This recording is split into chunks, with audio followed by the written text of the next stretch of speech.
There are a few other participants join.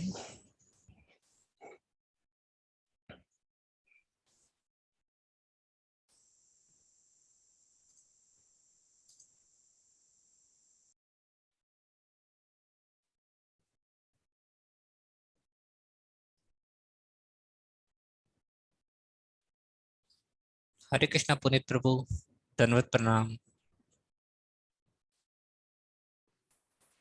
Hare Krishna Prabhuji, Dandavat Pranam. Hare Krishna Shresha Mataji, Danvat Pranam.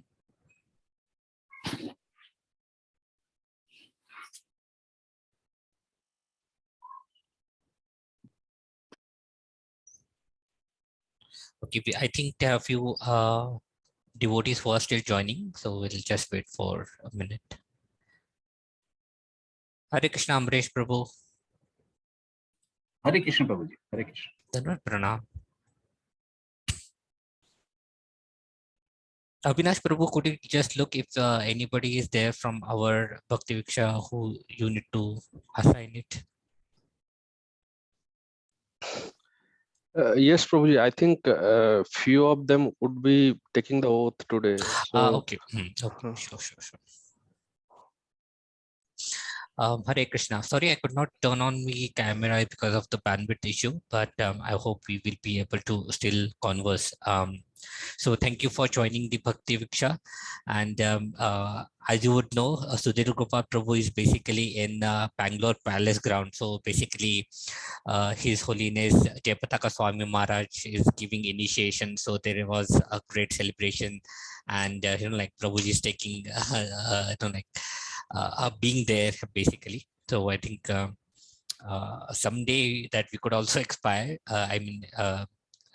to take this oath, hopefully to get initiated. But we can start with the breakout session now. So we'll start with a Mangala Charan.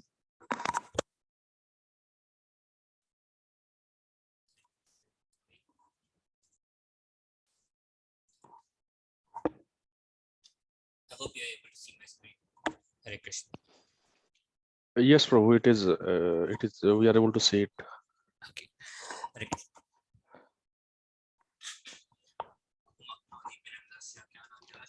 Correct.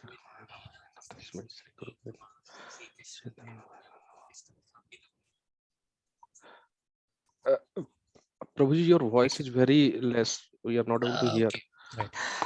Okay. I'll start again. Prabhuji, is it better? Yes, now it is good. Okay. Thank you, Prabhu. Om Ajnanimirandasya Jnananjana Chakshurupittam Yena Tasmai Sri Guruve Namah Sri Chaitanya Manobhishtam Sapitam Yena Bhutale Swayam Rupa Kadamayam Dadati Swapadantikam Vandeham Shri Guru Shri Tapadakamalam Shri Guru Vaishnavashtam Shri Rupam Sharvajatam Sabana Tam Sajivam Sarvadaitam Sarvadutam Parijana Sahitam Shri Krishna Chaitanya Devam Shri Radha Krishna Padam Sakana Lita Shri Vishakha Pitam Vishya Namo Om Vishnu Padaya Krishna Pastaya Bhutale Srimati Bhakti Vedanta Swami Iti Namine Namaste Saraswati Devi Gauravani Pracharine Nirvishesha Shunyavadi Pashata Desha Tarine Hey Krishna Karuna Sindhu Dina बंधु जगतपते गोपेश गोपिका कांता राधा कांता नमोस्तुते तप्त कांचन गौरांगी राधे वृंदावनेश्वरी विश्वभानुसुते देवी प्रणमामि हरिप्रिये वाञ्छाकल्पतरुपस्य कृपा सिन्धु एव च पतितानां पावनेभ्यो वैष्णवेभ्यो नमो नमः जय श्री कृष्ण चैतन्य प्रभु श्री नित्यानंद श्री अद्वैत गदाधर शिवासादि गौर भक्त वृंदा हरे Krishna Krishna Krishna Hare Hare Hare Ram Ram Ram Hare Hare. Hare Krishna. So for today's session, we'll bring the I'll just have to switch my screen. Okay.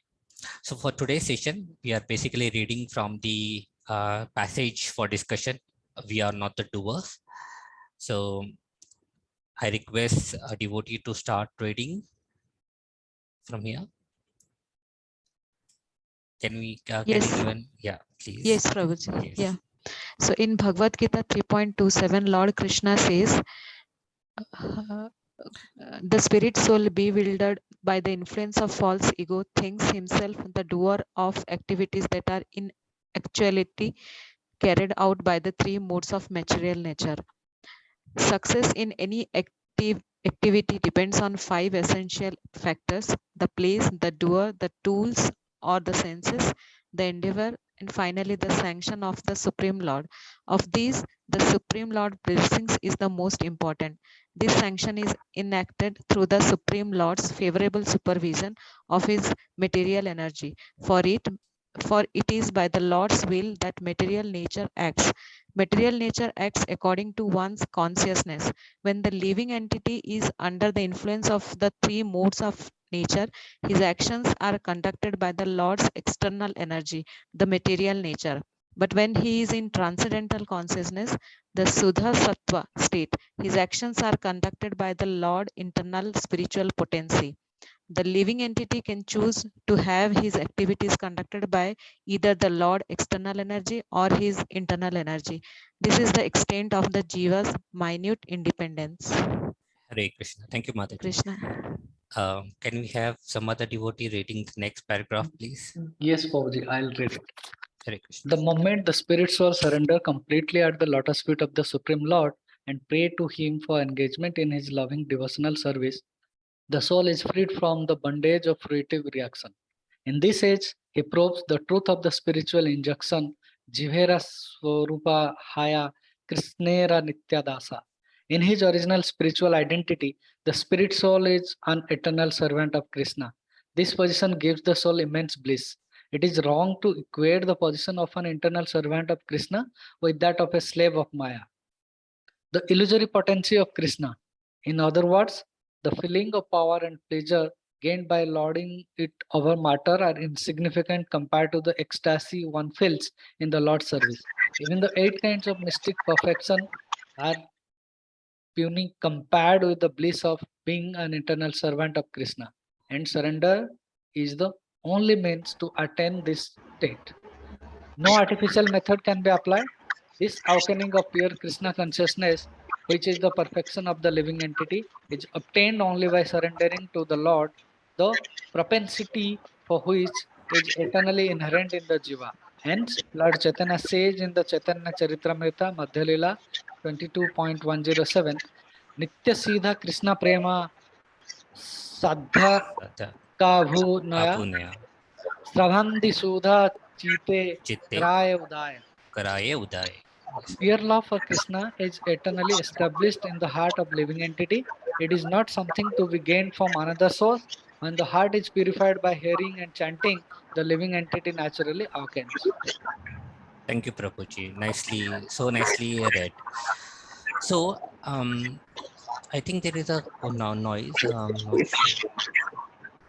Okay, can we just be on mute unless we are speaking? Hare Krishna. Okay, so we have read, and the gist and some of the discussion is we want to be very sure that we understand that we are not the doer of the activity. That's the heading of the passage. We are not the doer of the activity. So any point, maybe each devotee can mention 1 or 2 points that they have actually understood or would like to reflect on, or just like to recall. I'm just flashing the screen if they want to just narrate their understanding.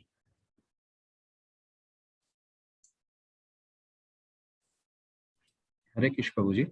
Yes, Prabhuji. Amrish Prabhuji, yes, please. Yeah. Basically, we alone don't find the result. Basically, they are for activity. There are basically contributing factor for an activity. Is one of them. They are the 5 contributing factors. That is place, time, senses, endeavor, and the doer. The doer is God CJ. Depends on 5 factors. Yeah. Nice, Prabhuji. So usually when we are having discussion, it could be within the devotee sangha or even in outside. There is a lot of speculation about, what is basically the achievement or success factors going to be like. Somebody says hard work. Like they are very passionate. If we do the hard work, we will be able to achieve anything which is want, especially the CEOs when they speak about in like big audience and all, they will be trying to see how capable they are in order to deliver things. Sometimes, like people say, oh, by luck, if it is not there, something will not turn out, irrespective of how much effort you place. So there is a lot of speculation which is going around, whether it is 100% hard work or it is like 99% hard work and 1% of luck. But here, the Shastras actually gives the sum and essence to get any successful activity delivered, or there are these 5 essential factors: a place where the activity is performed, there is a doer who takes up this activity, there is the tool or the senses. We have got all our senses, which is also including the knowledge acquiring senses. We engage them in order to perform an activity. There is an endeavor then, which is nothing but the effort which is put in place, and the final sanctions of Supreme Lord. So unless and until all these factors come together, there won't be a success out of it. So it is very clearly defined. There is no two ways of it. So, so can we reflect which one is the most important factor in here? It is the sanction of Supreme Lord, Prabhu. Yes, Mataji. Above And all, blessings and the sanctions of Supreme. And why you think so, Mataji? Because it is a we should because ultimately it's all about the Supreme Lord, Prabhu. So we should get the sanction from him. Even in spite of doing so many hard work and everything, we should get the blessings of the Supreme Lord. So, right. So yes, very rightly said. So before coming to getting the sanctions of Lord, there are various elements to it, right? Because we are jivas, so we don't have the full capacity. We don't have the full opulence like Krishna. Krishna is all opulent, right? He has got, that's the meaning of the Krishna. He's all beautiful. He has got all fame. He has got all the opulence with him. But we as a jiva, we are simply a minute particle of Krishna himself. We don't have all the opulence what Krishna possesses. So all the effort that we put in place is based on our marginal capacity that we have got. So against which, looking at what we have done, like our baggage, our karmic reactions, if some fruitful activity which we try to do, and if Krishna sanctions it, then only it comes to us. Unless and until Krishna doesn't sanction it, it won't come to us. So that is the one key point. Any other point from the passage that devotee would like to reflect on?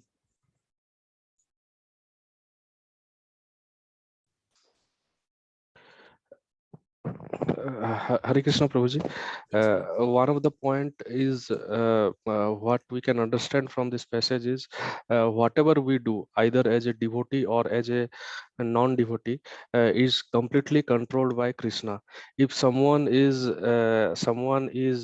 devoted to Krishna, then he is controlled directly by the mercy of the Supreme Lord.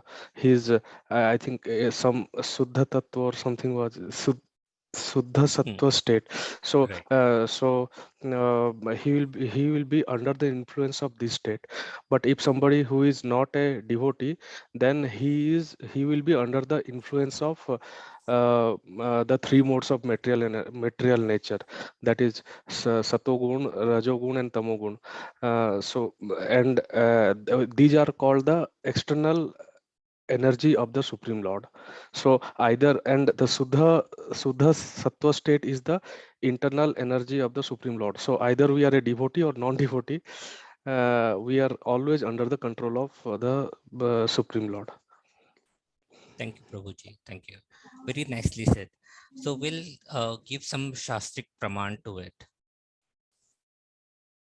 as Prabhuji said. So the first one is to understand, this is from Bhagavad Gita 13.8 from 8 verse to 12. There are 4 verses, but we'll focus on the key point which is here.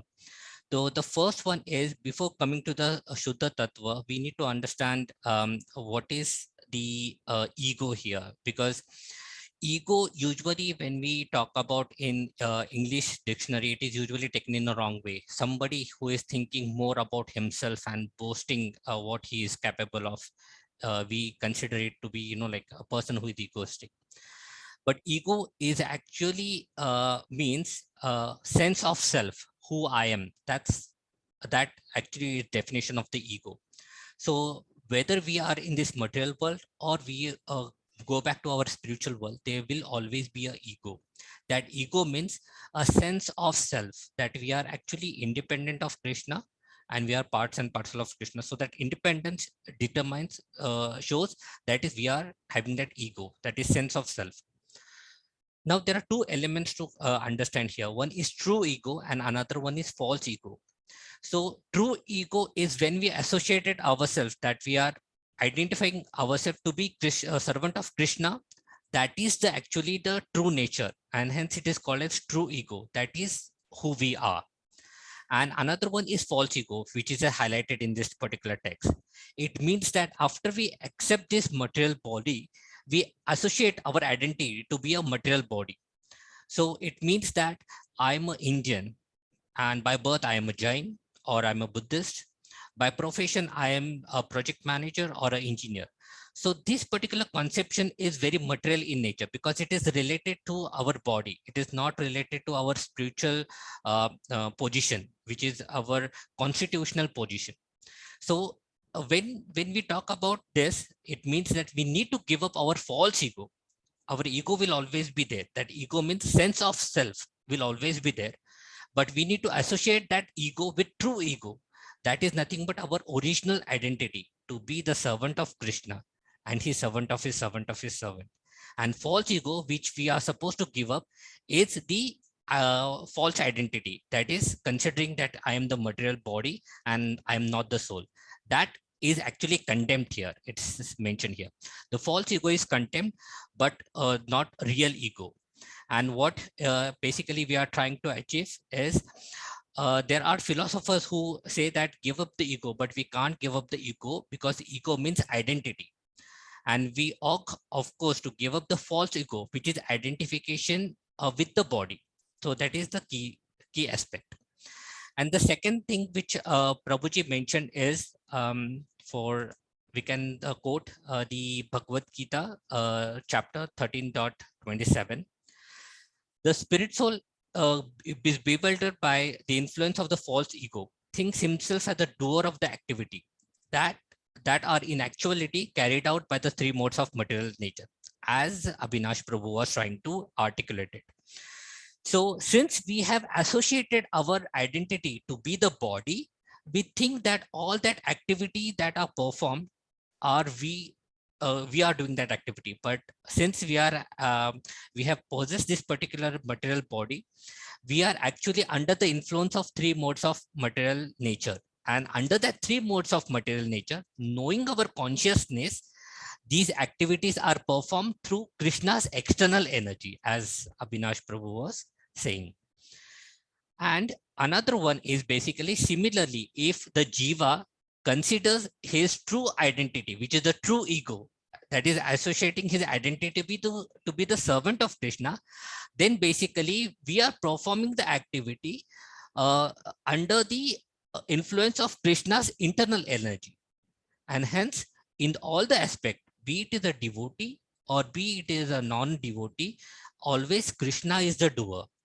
Because when we talk about a non-devotee or a person, when we say non-devotee, a person whose concept is that I am the body and I'm not the soul, the concept, that's his understanding. And if he keeps on carrying out his day-to-day duty, be it any daily chores or all the activities that he performs within this material world, it is always influenced by three modes of material nature. That's the external energy of Krishna.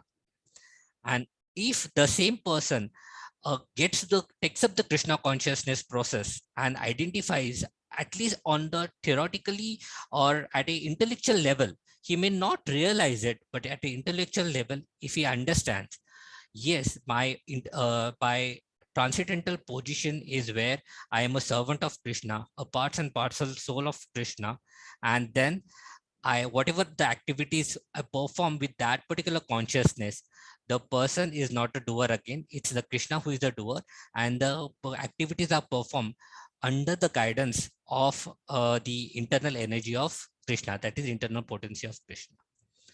I hope the concept I was able to articulate it. Deepak Prabhu, if you want to add something more, please. Thank you, Prabhuji. Yeah, I mean, I joined in between the conversation. So, yeah, that this false ego and the real ego, what Prabhuji was saying. So in the passage also, I was just reading that is given the real ego of the soul. What is that? Krishna re Swarup. What is that? In this stage, he proves the truth of the scripture injunction. What Jive re Swarup hai, Krishna re Nitya Das. Nityadas. So that is the real identity of a soul. Jive re Swarup. Jeev ka Swarup hai. What is the Swarup of Jeev? Is Krishna re Nitya Das, right? Eternally, we are servant of the Krishna, right? So that is the real identity. So just wanted to highlight this. Thank you, Prabhuji. So yeah, can continue. Yes, Prabhuji. Any other realization from the passage? Let me bring the passage up. Any other point which devotee was able to like relate to or would like to repeat or narrate their reflection on it? Yeah, Hare Krishna Kuntal Prabhu.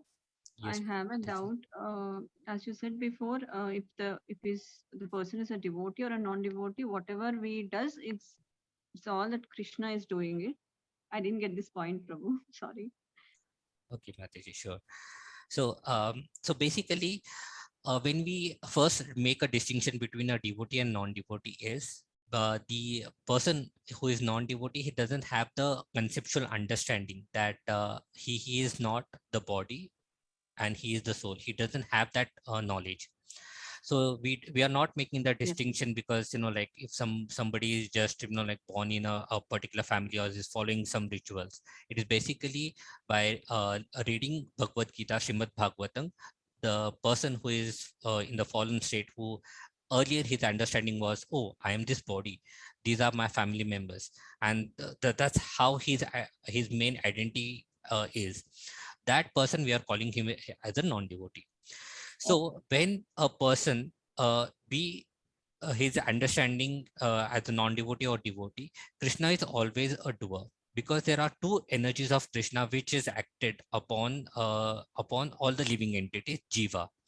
One is the internal potency of Krishna, and the internal potency of Krishna acts on the living entities who understand their eternal position. So what is our eternal position?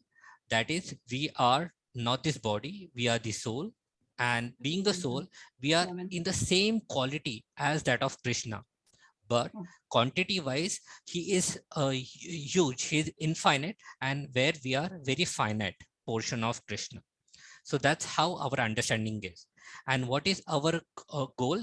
To obtain Krishna's love and to render our devotional service onto Krishna. So the moment we understand, and hence we are saying that, okay, we are sadhakas, knowing that knowledge, we are trying to aspire to render our service unto Krishna. The moment we get to that point, it is Krishna's internal energy, that is internal potency, acts on us, which does the activity via us. And hence we say Krishna is the doer in case of a devotee. Now, in case of a non-devotee, where we are, when the person says, "Oh, I am an Australian, I'm an Indian, or I'm a like Bangladeshi, or whichever nationality," or from the professional point of view, he may say, "Oh, I'm an engineer or I'm a doctor." So he is having his conception of his own existence is through his material body, because he is in a male body or a female body, or given a nationality, or for a given profession that he acts. He doesn't have the transcendental knowledge that, okay, he is the eternal servant of Lord. Still, because we are in the material world, we are acted by three modes of material nature. So through these three modes of material nature, if we try to do any activities, so through our consciousness, based on like the proportion of all those three modes of material nature, we perform those activities, but we are actually under the influence of Krishna's external energy. These external energies are nothing but three modes of material nature, through which a activity gets delivered. So we are so in one sense that we could not see it, Krishna being the doer, and hence we think that, oh, since I am the material body, I am doing all these activities. Like for example, if I eat something and the food gets into my stomach, do I plan everything? Oh, I want to digest it, let me like start pumping the juices. Oh, now the time is now all the juices are mixed up, and now it do the next process. Do I do it? I do not. I don't have a control. It's all the like external manifestation of Krishna's energy is acting upon it through my body. Even my body is not my body actually, and it is processing everything, and then I get energized. I hope I was able to articulate it. Got it, Prabhu. So well explained. Thank you so much. I was a little confused with the internal and external energy. So just like, thank you so much, Prabhu. Thank you, Mati. Hare Krishna. Hare Krishna. Yes, Prabhuji. Thank you. Yes, Prabhuji. I just wanted to check, Prabhu, did you discuss about the 5 factors yes, Prabhuji. Determine the success of our activities? Yes, Prabhuji. The first 5, yes, we discussed the first 5 factors, and the sanction of Supreme Lord being the important one. Yes, we discussed it. Yes. Yeah, so can I share, Prabhu, one thing? Just yes, wanted to share in with respect to that only, that 5 factors which are working. So in the Bhagavad Gita 18:13, 18 shloka, 18 chapter 13 shloka, Lord himself is saying to Arjuna, O mighty armed Arjuna, according to the Vedanta, there are 5 causes for the accomplishment of all actions. Now learn of these from me. So what are those 5 actions? We have already discussed, but I'll just read this. The place of action, the body, the performer, the various senses, the many different kinds of endeavor, and ultimately the super soul. These are the 5 factors of action. So what Harita Mataji is saying, we can understand by this shloka also, that anyone is performing any action, these 5 things are necessary, and ultimately is the sanction of super soul, which is, we also have already discussed, right, that out of 5 factors, which is the most important factor, which is the ultimately the super soul or the sanction of super soul. So if soul, super soul or the Krishna won't sanction, that activity won't perform only, right? So that's how we can understand that if the person is devotee or non-devotee, whatever he is doing, or it is the sanction of Lord only, then only it is able to execute, right? The person is there, like we can understand this by example. We sow the seeds, right, in the soil. So and there is rain also. Everything is there, but still many seeds are not fructified, right? So if that is not sanctioned, the everything, the kind of endeavor, everything we have done, but still, if the sanction is not there from the Lord, that won't come up, right? That's so that's what just wanted to add. Yes, Prabhu, you can continue. Thank you, Prabhuji. Prabhuji, could you bring up the passage? Sorry, I lost Yes, it. Prabhu. One second. So would like to just you can see, Prabhu. Yes, Prabhuji. So would like to just check with devotees if there are any other realization or point that they would like to highlight. Hare Krishna, Prabhuji. I wanted to add one realization on this point. What happens to our karma when we become servants of Krishna? So I keep often hearing to people who say that there is no other way, we have to experience or go through our karmic reactions in this world. But then people who are in Krishna consciousness already know that there is a way to get free out of the karmic reactions. So once the original spiritual identity of our spirit soul is to be the eternal servants of Supreme Lord. So once we realize that and surrender ourselves fully into Krishna, then we will be free from our bondage and fruitive actions in this world. So I wanted to add that point. Hare Krishna. Thank you, Mataji. Yes. So basically, Krishna is not different than his name and form. And Krishna has reincarnated in this Kali Yuga in a form of Harinam Sankirtan, so his name. So just by taking the names, we can basically burn out all the karmic reactions, not from the just this particular lifetime, but all other pastimes up until now, what we had. So that is the potency of like Krishna's names. So Okay, Deepak, Prabhuji. yeah, yes. Any other point that we would like to further point and like try to imbibe on? Yeah.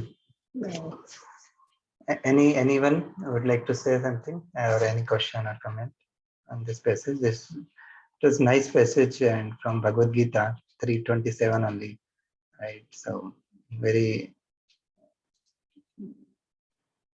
from the karma chapter, and you must have heard from Kartikeya Prabhu also about this shloka, right? Prakriti kriyamanani guna karmani sarvasha ahankara vimunatma kartaham iti manyate. So any other realization or anything devotees would like to share?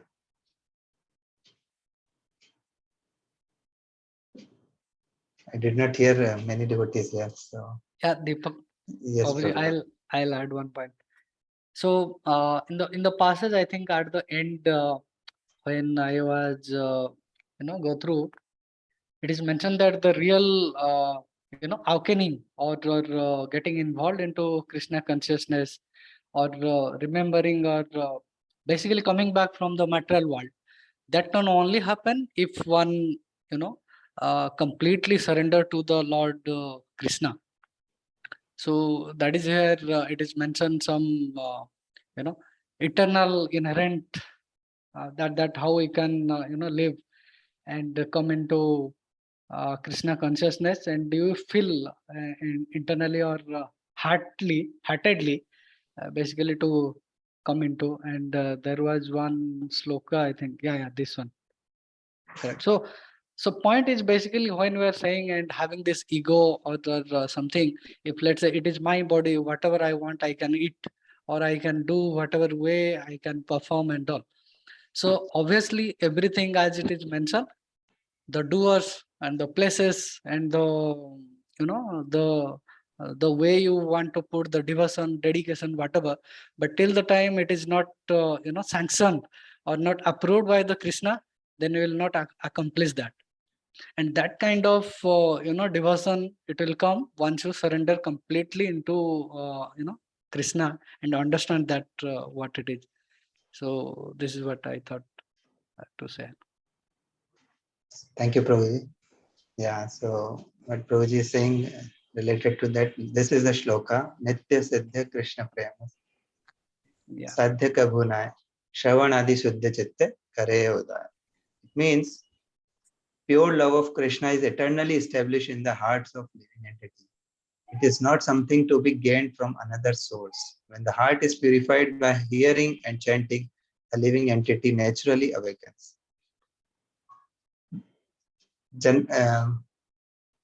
You must have heard from Prabhupada, where there is one Hare Krishna Mahamantra. It starts, means that video or audio starts with the Hare Krishna mantra, and in between Prabhupada's voice, he narrate about this Hare Krishna Mahamantra, and he says that all the living entities are eternally having this Krishna Prem, or basically the spiritual urge or they have this Krishna consciousness basically dormant in their hearts, right? That Krishna consciousness or the Krishna Prem is there in every living entities, but it is in the dormant state. We just need to awaken it. We just need to bring it out, right? And how we can do it? By hearing and chanting. So that is how we can purify our heart and we can again connect back to the our original position, our original identity, and to the Krishna. Right? We can understand this because, that we all have this from. I mean, it's very natural. Why? Any example or any realization anybody has that this is natural, that Krishna Prem or basically the loving tendency, right? In every living entity, the living they have loving tendency or to serve each other, right? Serving tendency, right? So that's how we can understand that that is there for in every living entity. They have just forgotten their real identity or their real boss, basically, right? To whom they have to serve, but because they have forgotten, they are serving others. So when we awaken that yeah, we are the eternal servant of the Krishna, we will get to know, will get to do our rightful act in that direction, and that can be awakened by hearing and chanting. That is very much important. Hare Krishna. Yes. Prabhuji, one thing I would like to add. I mean, you asked some example or something like that, right? So, like uh, our when we are doing something, we get bored if we do something continuously. Let's say I'm hearing a music, keep continuing hearing that music for days together. After 1 month or 2 months, I'll get bored. But this, let's say we are doing this japa, chanting, hearing. This we don't get bored. Somebody can chant 16 rounds continuously, whatever rounds they are doing continuously throughout their life, but it doesn't add that boreness or something. This is how, because we are somehow connecting to Krishna at our own level. This is one realization which I wanted to share, Prabhu. Yes, wonderful, Prabhuji. This is really a wonderful realization, and even not only 16, but we have heard today in the Holy Name passage, right? Nectar of Holy Name about Haridas Thakur, right? So we read the Haridas Thakur's passage in that he was doing 192 rounds daily. So Yes, it's yes. like it's transcendental, right? So nobody get bored, and those who have taste, they are eager to do more and more rounds. They don't satisfied with the 16 rounds only. They wanted to do more and more, right? Service and chanting, hearing, right? Reading. So Thank you, Prabhuji. Just to add one more thing, that if we really introspect, we always are in service. You know, like even before coming to Krishna consciousness, we were doing service on daily basis. Just try to reflect. Even, you know, like a person who is having a pet at home, he's actually, what he's doing, he's actually doing a seva to the cat or a dog. If we are going to our jobs, what we are doing, we are actually doing our seva services to the company, but we are doing it as a business. We are expecting something in return. We are coming home, we are taking care of our family members. What we are doing, we are doing a service. But the only missing point until now, that we never had a Krishna in our hearts, we never had a Krishna in our relationships, we never had a Krishna within our family. After coming to Krishna consciousness, the main thing which has changed, already we were doing service earlier, but the main thing which has changed is that we are doing the seva, keeping Lord at the center. We are still taking care of our family members, doing seva to them, taking care of them, doing our services. But now we know a little bit more that we are all children of Lord Krishna. and parts and parcel of Lord. Again, if we are taking care of our pets, even now, if it is a dog or a cat, we know that they are simply in a different body, but ultimately they are again parts and parcel soul of Krishna. It is the eternal servant. I mean, it is a soul at its core, and it's not any other, like, although it is in lower spaces, basically it's none different when we is compared to soul, because from the spiritual platform, we are all other on the same platform, be it a cat, dog, rat, or a human being. So that was a wonderful understanding.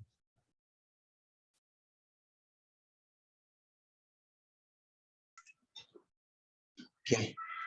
So if anything, if nothing is there, then we can move to this Bhagavad Gita discussion. We can Yes, simply summarize once if it is हाँ, possible. Yeah. Yes, Prabhu.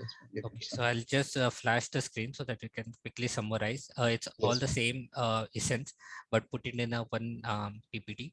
The first thing we also discuss about the identity of a jiva, that is a false ego and a true ego. Basically, ego means self, that is sense of self, who I am. And when we associate our ego with the material nature, that is accepting the material body, that is knowing that we are the material body, it is basically the false ego. And our true identity is the true ego, that is associated one's identity to be a servant of Krishna. Based on this identity, actually we become Maya Das or we become Nitya Krishna Das. And irrespective of which identity we have, Krishna is always a doer, as we spoke. If the jiva is considering himself to be the material body, we are under the three modes of material nature. And then all our activities are basically through our consciousness are dictated by the three modes of material nature. So which are under the direct control of Krishna. So in an indirect way, Krishna is the doer here. And when we are associated with our true ego, that is our true identity, Krishna is the doer because we are directly in his internal energy, which is the superior energy of Lord Krishna. So we have already discussed this. We have also seen the Bhagavad Gita 3.2, where basically the influence of ego, one can think himself to be the doer of the activity because these are actually carried out by the three modes of material nature. We also know that the desire of jiva is to awaken the pure love of Krishna, that is Krishna consciousness, as Prabhuji mentioned. It is dormant within our heart, which is just to be revealed to us. So we need to completely surrender, as Avinash Prabhu was mentioning, and Satyajit Prabhu was mentioning. We need to completely surrender to the lotus feet of Krishna, and only once we have surrendered, and we wish to, and our desire is to render our loving devotion onto the Lord, then we will give the immense bliss and pleasure, which is transcendental. If we continue with the false ego, we actually surrender to our urges of the senses and not Krishna. And our desire will continue to lord over the material nature for sense gratification. This will further lead to the bondages of material world. And all we do will still be under the three modes of material nature. So that is the sum and substance. Prabhuji, let me know if you want to add anything more. And thank you, Prabhuji. So we can move to the next section. Prabhu, Hare Krishna, Prabhuji. Yes, Prabhuji. Please tell about 8 kinds of mystic perfections. So, Prabhuji, if you permit, can I speak? Okay. Can you repeat, Prabhuji? I didn't get. Kantal Prabhu, you got the question? Yes, Prabhuji. I think Please tell about 8 kinds of mystic perfections. Okay. Prabhuji, I'll try to answer it. If yes, Prabhu. Yeah, Yes. You can try to add if I'm going wrong or missing anywhere. So basically, in the passage, it is mentioned that through various sadhanas. Now, when we say sadhana, it's not the bhakti, but doing some mystic yoga and meditation, one can get the powers through which some 8 mystic powers one can achieve. Okay, it is not very easy, but yes, he can achieve. But even after achieving that, it is nothing in comparison to the love of Godhead that we get through the bhakti. So one is anima, which is becoming smaller than the smallest. physically a person, a yogic, can reduce his body size to a small, like smallest of small. The second mystic power is Mahima, become greater than the greatest. One can expand his body like a huge mountain. It is possible. The third mystic power is, I think it is Lakhima, which become lighter than the lightest. One can float in the air, and that particular mystic power still be can gained. Also, there are powers who can, through like mystic process of yoga, can achieve to know the past, present, and the future. That is the fourth power. Another power could be tolerance of heat, cold, and other dualities of nature. The one's physical body is not get like affected by that. Another power is knowing the minds of the people. You don't share with them, but through mystic powers, they can read your mind. Other are like influence of sun, water, or poison on them will not affect their material bodies. And another one is remaining unconquered by others. Like these are some of the mystic powers, like 8 powers that one could get through the process of yogic or a mystic way. But all of these powers put together, those are nothing in comparison when we are trying to achieve the love of Godhead through chanting and engaging our services, our senses in service of Krishna. That is the highest form of perfection that we can achieve. So that's the sum and substance and just provided in the passage. Deepak Prabhu, we may add if I'm limited in any explanation. Yes, Prabhuji, you summarized very nicely all the 8 siddhis. Yeah, so siddhis basically he was asking, right? So these are the 8 siddhis which materially, basically all these siddhis are also material. But what we are talking about, the spiritual, the transcendental, above this, which is beyond this, all these siddhis, right? To get the love of Godhead. So yeah, thank you, Prabhuji, for this nice question. Thank you, Prabhuji. Thank you. Hare Krishna. Anything else?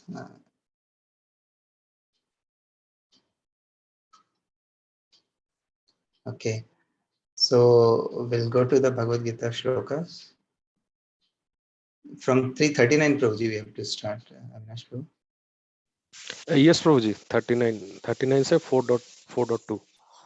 Okay, okay. Yeah, so I'll just project this thing. 39, nobody took, I think. Actually, Santosh Prabhu was supposed to take 39 and 4.2, but he's not here. Yeah. I think Prabhuji, I can read and yes, ma'am. explain. Yeah. BG 3.39. Avrittam jnanametena jnanino nityavairina kamarupena kaunteya dushpurenena nilacha. Thus, man's pure consciousness is covered by his eternal enemy in the form of lust, which is never satisfied and which burns like fire. So, avrittam means covered. Pure consciousness is covered by the eternal enemy called lust. So, that is what is explained in this shloka. Prabhuji, I had picked up 41 and Shobha Mataji 40. I think Shobha Mataji is not there today. So shall I continue till 41, 40 and 41 also? Yeah, Mataji, I'm there. You're there? Oh, Yeah, Hare Mataji. Krishna. Good to see you. Yeah. Okay, please continue. Prabhuji, should I continue? Yes, Mataji. Yes, Mataji. Yeah, Prabhuji. So, Prabhuji, first have to recite the. If you are comfortable, Mataji, otherwise you can directly read the translation or your realize. I mean, 1 or 2 points. Okay, Prabhuji. Indriyani manobuddhir asya dishtanam uchayate itera vimo hayate sa jnanam avratya dehinam. Translation: the senses, the mind, and the intelligence are the sitting places of this lust. Through them, lust covers the real knowledge of the living entity, and bewilders him. So, Prabhuji, the points I have noted from this and the Kartikeya Prabhu's YouTube video is that lust is located in the senses, mind, and intelligence. These are the three places where the lust sits, and it covers our real knowledge of like we are the spirit and not the body.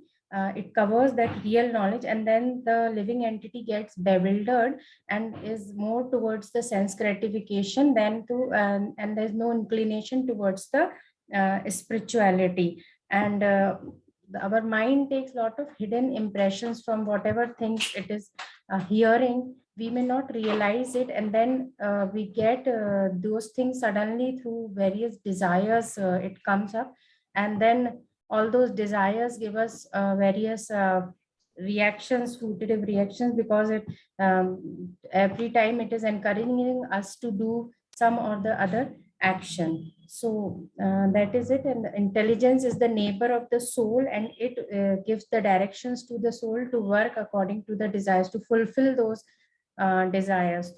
So in that way, because of the lust, mind and senses, our intelligence is behaving like an enemy for us, and we think more on the bodily platform than on the spiritual platform. Thank you, Mataji. Yeah, thank you, Mataji. 41, Mataji. Sandhya Mataji. Yes, Prabhuji. Tasmat tvam indriyaण्याद्यौ niyamya bharadharshapha papmanam prajahihyenam jnana vijnana nashanam. Therefore, O Arjuna, best of Bharatas, in the very beginning, curb this great symbol of sin, lust, by regulating the senses and slay this destroyer of knowledge and self-realization. So in this shloka, Lord advises Arjuna to regulate the senses from the beginning itself, to cut down the grateful, sinful enemy, lust, which destroys the urge for the self-realization. So lust is only the perverted reflection of the love of God, which is natural for every living entity. But if one is educated in Krishna consciousness from the very beginning, the taste of natural love of God cannot be deteriorated into lust anytime.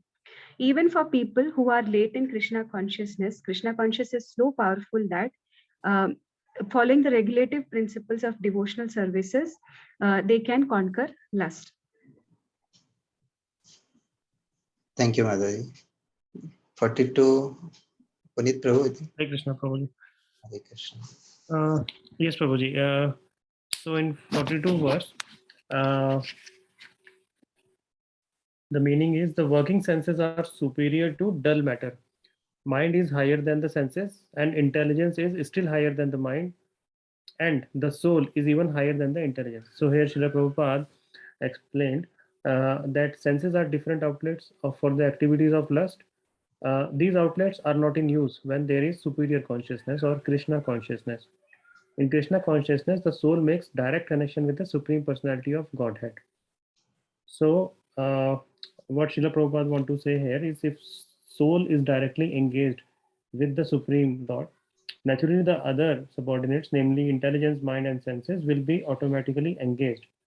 And this mental attitude has already been explained, like param dashtva nivartate. If the mind is engaged in the transcendental loving service of the Lord, there is no chance of its being engaged in the lower propensities. And then finally Srila Prabhupada summarize it like a neophyte spiritualist is generally advised to keep aloof from the objects of the senses. But aside from that, one has to strengthen the mind by the use of intelligence. If by intelligence one engages one's mind in Krishna consciousness by complete surrender unto Supreme Personality of Godhead, then automatically the mind becomes stronger. And even though senses are very strong, like serpents, they will no more effective than serpents with broken fangs. But even though the soul is the master of intelligence and mind, and the senses also, still unless it is strengthened by the association with Krishna in Krishna consciousness, there is every chance of falling down due to the agitated mind. So, last point I want to add here is when we were there at the center in Diksha ceremony, so Harichitra Prabhu also given lecture, and he explained in one line, like initially what happened is like you will feel like the soul is devotee, but mind is not the devotee. But so that is the struggle. And then after one, when mind is also a devotee, then you will feel total bliss. Hare Krishna. Yes, thank you, Prabhuji. 43rd, Satyajit Prabhu. Yes, Babuji. So the sloka is like evam budhe param buddhva namatmana jahi satru mahabaho kamarupam durasadam. So here in this verse, how to make ourselves, basically what is the idol, or to convert, or I can say adapt ourselves, knowing that the soul is the superior, and then superior to basically the material intellect, or material world. So here Krishna basically addressing to Arjun, like, oh might Arjun, you have to calm, or you have to give the lower priority, or lower self-esteem, like senses, mind, and intellect, by the higher self-esteem. Those are kind of the strength of the soul, and kill this, which is basically this tough enemy, which is called the lust. It is basically enemy to think about, or go into the higher self. So you'll have to kill that from your mind, and keep this progress on this. So basically, I think I have confused little bit. So let me reiterate again. So here basically Krishna emphasizing that how one should eliminate the the lust, or the senses, or the different kind of thought on mind going here and there. How you can calm yourself, and how you can eliminate those. Since soul is part of the God, and it is the divine, and it is basically superior to all those material world, and all those other senses, mind, and intellect, all those. Hence the divine bliss you'll have to get or attain once you leave all those, and kill all those lust, anger, everything. Yes, thank you, Prabhuji. Basically, in simple words, Krishna consciousness is the way to conquer the enemy known as lust. Yes. So be Krishna conscious. And how to become Krishna consciousness? By chanting the Hare Krishna, Hare Krishna, Krishna Krishna, Hare Hare, Hare Ram, Hare Ram, Ram Ram, Hare Hare. Okay, so this way we have completed third chapter also. Fourth chapter, first to second shloka, right, Prabhuji? Oh, anybody volunteer for that? Yeah, Sirisha Mataji, but she is not there actually.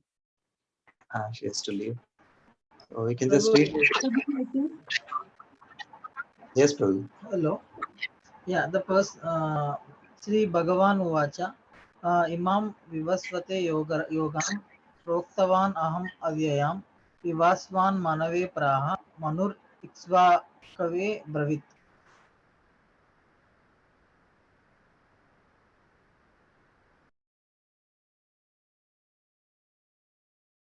Prabhuji, your voice gone.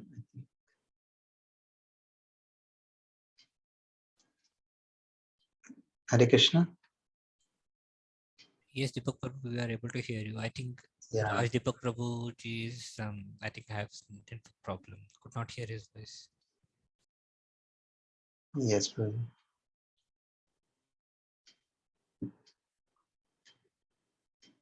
Raj Deepak Prabhu, you are there? I think there is some connection issue. Prabhuji got dropped off. Oh, okay. Yes, Prabhu. Prabhuji, can I read this? Yes, yes, Prabhu. Yes. Shri Bhagwan Uvacha Imam Vivaste Yogam Provaktan Aham Avyavanam Vivaswan. Vivaswan Manave Praha Madhur Ikaswa Kave Bravit. The personality of Godhead, Lord Shri Krishna said, I instructed this imperishable science of yoga to the sun god Vivaswan, and Vivaswan instructed it to Manu, the father of mankind, and Manu in turn instructed to Ikshvaku. Ikshvaku. So here I think Lord Krishna is telling that how he has instructed the imperishable science of yoga to the sun god, whose name is Vivaswan, and then how it has been instructed further from Vivaswan to Manu, Lord Manu, the father of mankind, and Manu in turn instructed it back to Ivakshaku. Yeah, Ishvaku, who is his son. His son. Thank you, Prabhu. So basically here the parampara is given, right? From this knowledge, from where it is coming, from directly from Lord Shri Krishna to Vivaswan. So there is wonderful lecture from Prabhupada on 4.1, 4.1, 4.2 in this Prabhupada Vani, what I'm sharing, right? So you all can hear that very, very nicely Prabhupada is explaining these shlokas. Okay, we have less time, so we'll just read the next translation. 4.2, Deepak Raj Prabhu, you're there? You joined back? Yes, Prabhu, there is some signal problem, network problem. You can no read problem. the second one. Prabhu, only translation is enough? Yes, Prabhu. Okay, Prabhu. This supreme science was thus received through the chain of disciplic succession, and the saintly kings understood it in that way. But in course of time, the succession was broken, and therefore the science as it is appears to be lost.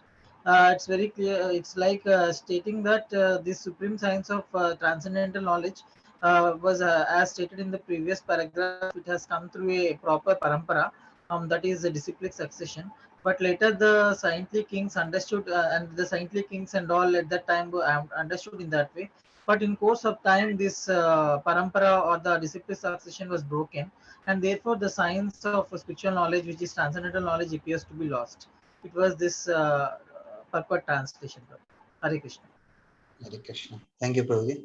So devotees can read that purport also of these shlokas and hear the lecture also related to this.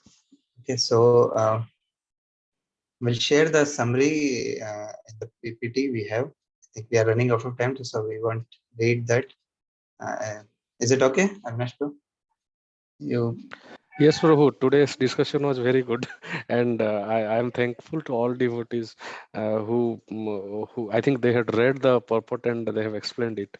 So the same thing is written, so we can skip, Prabhu, as in the interest of time. Yeah. So let's chant Narsimha Pranam. So who would like to lead Narsimha Pranam?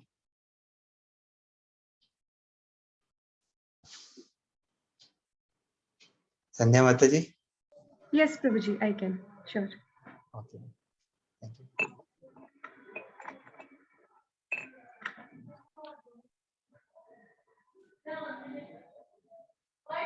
Namaste Narasimhaya.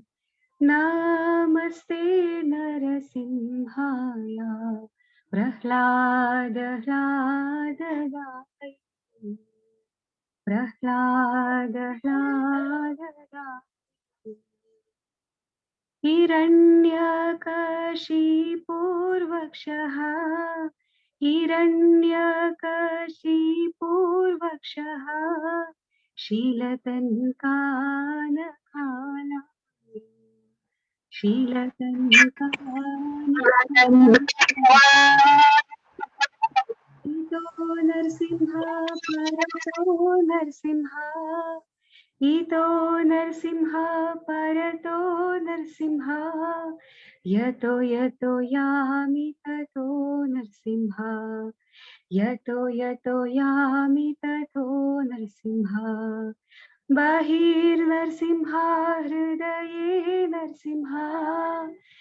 बहिर्नरसिंहा हृदये नरसिंहा नरसिंहमदिं शरणं प्रपद्ये नरसिंहमदिं शरणं प्रपद्ये तव करकमलवरे नखाम् अल्पुदशृङ्गा दालिता हिरण्यकशिपु तनुभृङ्गा केशवद्रीता नरहरिरूपा जय जगदीश हरे जय जगदीश हरे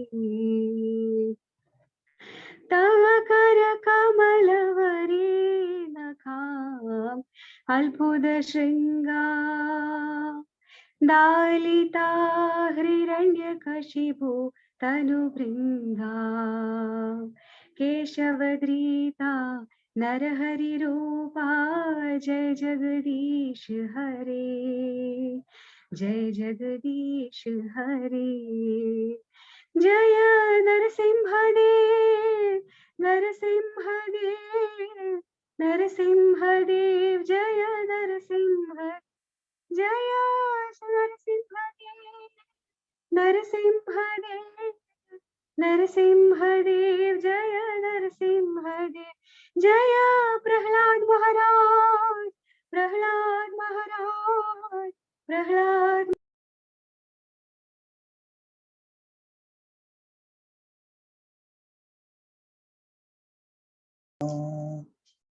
Bhopal, Mataji, you got mute. Jai.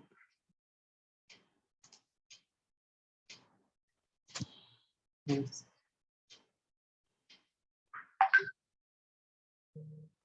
विघ्नविनाश Narasimha भगवान की जय, भक्त शिरोमणि प्रहलाद महाराज की जय, अनंत जय। कोटि वैष्णव की जय। हरे Krishna. Very melodious voice, Mataji. Thank you so much.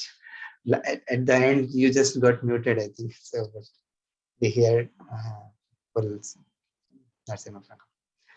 Okay. So thank you so much, devotees. We'll share the link for the yatra. Please register for that, and we'll hope to meet you all in that yatra.